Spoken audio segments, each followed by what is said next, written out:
Assalamualaikum warahmatullahi wabarakatuh. Perkenalkan, nama saya Ika Arfianti, perwakilan dari kelompok 3 yang akan menyampaikan tentang urgensitas fikih dan bermadzhab. Baik, yang pertama tentang fikih. Fikih merupakan porsi terbesar dalam ajaran Islam dibandingkan dengan disiplin keilmuan lainnya seperti akidah, tasawuf, dan lain sebagainya. Masalah-masalah dalam ilmu fikih menempati porsi terbesar dalam khasanah keilmuan Islam. Hal itu karena hal-hal yang berkaitan dengan hukum yang bukan qat'i dalam ajaran Islam bersifat dinamis dan selalu berkembang. Ilmu fikih sangat penting dikuasai sebagai kunci dalam memahami ajaran-ajaran yang terdapat di dalam Islam.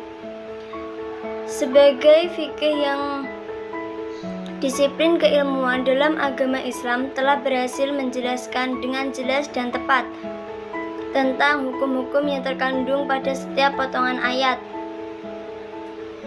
dan hadis yang jumlahnya ribuan.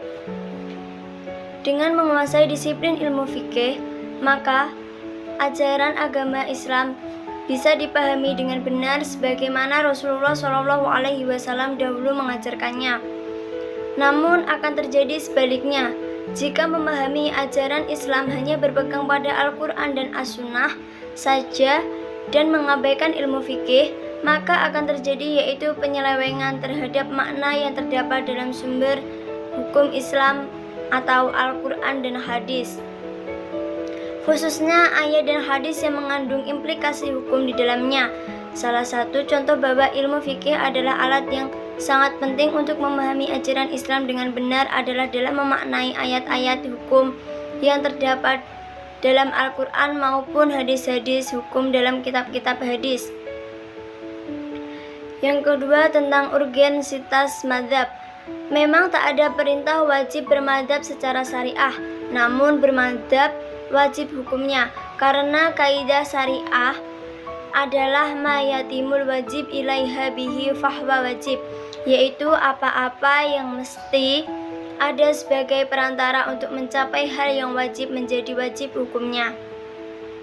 Misalnya kita membeli air, apa hukumnya? Tentunya mubah saja. Namun bila kita akan sholat fardu tapi air tidak ada, yang ada hanyalah air yang harus beli dan kita punya uang, maka apa hukumnya membeli air? Dari mubah berubah menjadi wajib tentunya, karena perlu untuk sholat yang wajib.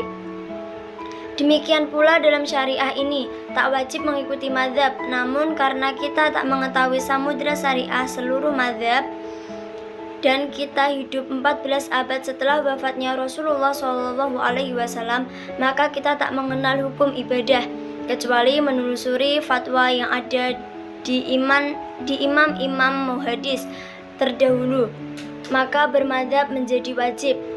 Karena kita tak bisa beribadah hal-hal yang fardu atau wajib kecuali dengan mengikuti salah satu madzhab itu, maka bermadzhab menjadi wajib hukumnya.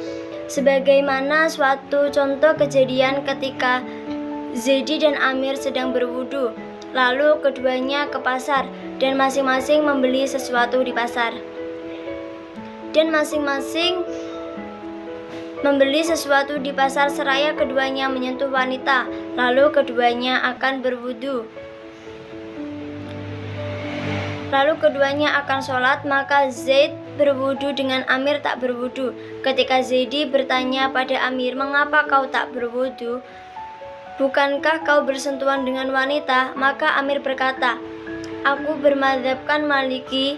Maka Zaidi berkata, maka wudumu itu tak sah dalam madzhab Malik dan tak sah pula dalam madzhab Syafi'i, karena madzhab Maliki mengajarkan wudu harus menggosok anggota wudu, tak cukup hanya mengusap. Namun kau tadi berwudu dengan madzhab Syafi'i dan lalu dalam masalah bersentuhan kau ingin mengambil madzhab Maliki, maka bersucimu kini tak sah secara Maliki dan telah batal pula dalam madzhab Syafi'i. Demikian contoh kecil dari kebodohan orang yang mengatakan bermadzhab tidak wajib. Lalu siapa yang akan bertanggung jawab atas wudunya? ia butuh sanad yang ia pegang, bahwa ia berpegangan pada sunnah Nabi Shallallahu Alaihi Wasallam dalam wudunya. Sanadnya berpadu pada Imam Syafi'i atau pada Imam Malik atau pada lainnya, atau ia tak berpegang pada salah satunya sebagaimana contoh di atas, dan berpindah-pindah mazhabnya. Tentunya boleh-boleh saja bila sesuai situasinya. Ia pindah ke wilayah Malikiyun, maka tak sepantasnya ia berkeras kepala dengan mazhab Syafi'inya. Demikian pula bila ia berkata di Indonesia wilayah mazhab Syafi'iyun, tak sepantasnya ia berkeras kepala mencari mazhab lain. Adapun pembagian 4 mazhab, yaitu yang pertama adalah mazhab Hanafi. Sesuai dengan namanya, mazhab Hanafi didirikan oleh Imam Abu Hanifah An-Nu'man bin Tasbit. Imam Abu Hanifah lahir pada tahun 80 Hijriah di Kufah dan wafat pada tahun 1150 Hijriah. Mazhab ini dikenal sebagai mazhab ahli qiyas atau akal karena hadis yang sampai ke Irak hanya sedikit, sehingga Imam Abu Hanafi lebih banyak menggunakan qiyas atau akal. Imam Abu Hanifah termasuk ulama cerdas, pengasih fasih membaca Al-Quran dan ahli ibadah tahajud. Pada zaman Bani Umayyah, beliau diminta untuk menjadi hakim, namun ia menolak tawaran tersebut.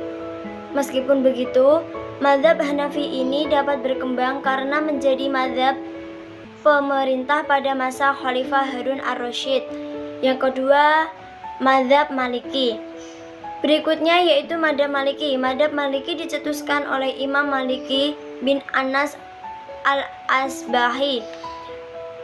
Beliau lahir di Madinah pada tahun 93 Hijriah dan wafat pada tahun 179 Hijriah.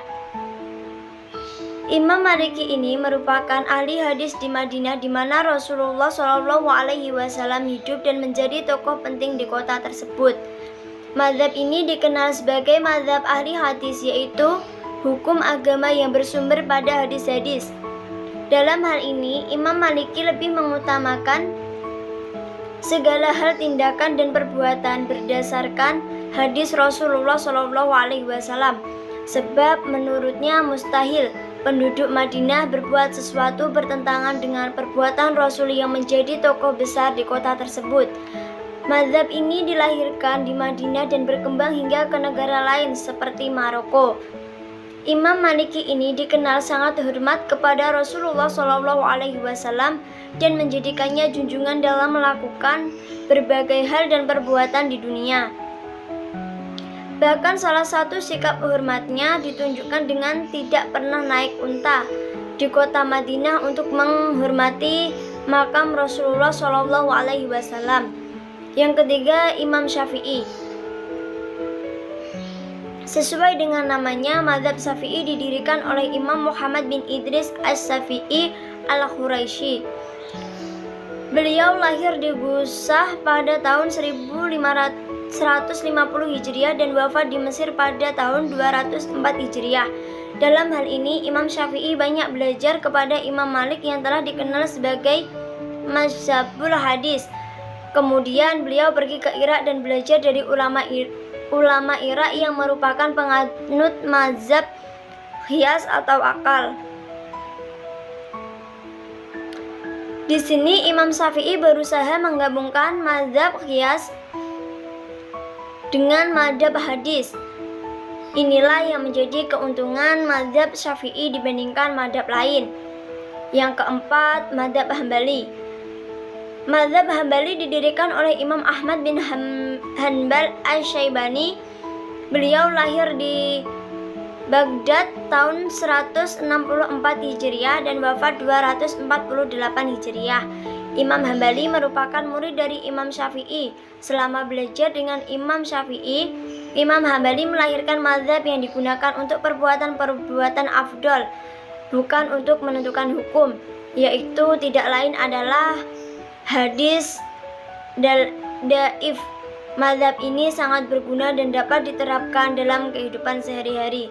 Sekian perwakilan dari kelompok saya, kurang lebihnya saya mohon maaf. Wassalamualaikum warahmatullahi wabarakatuh.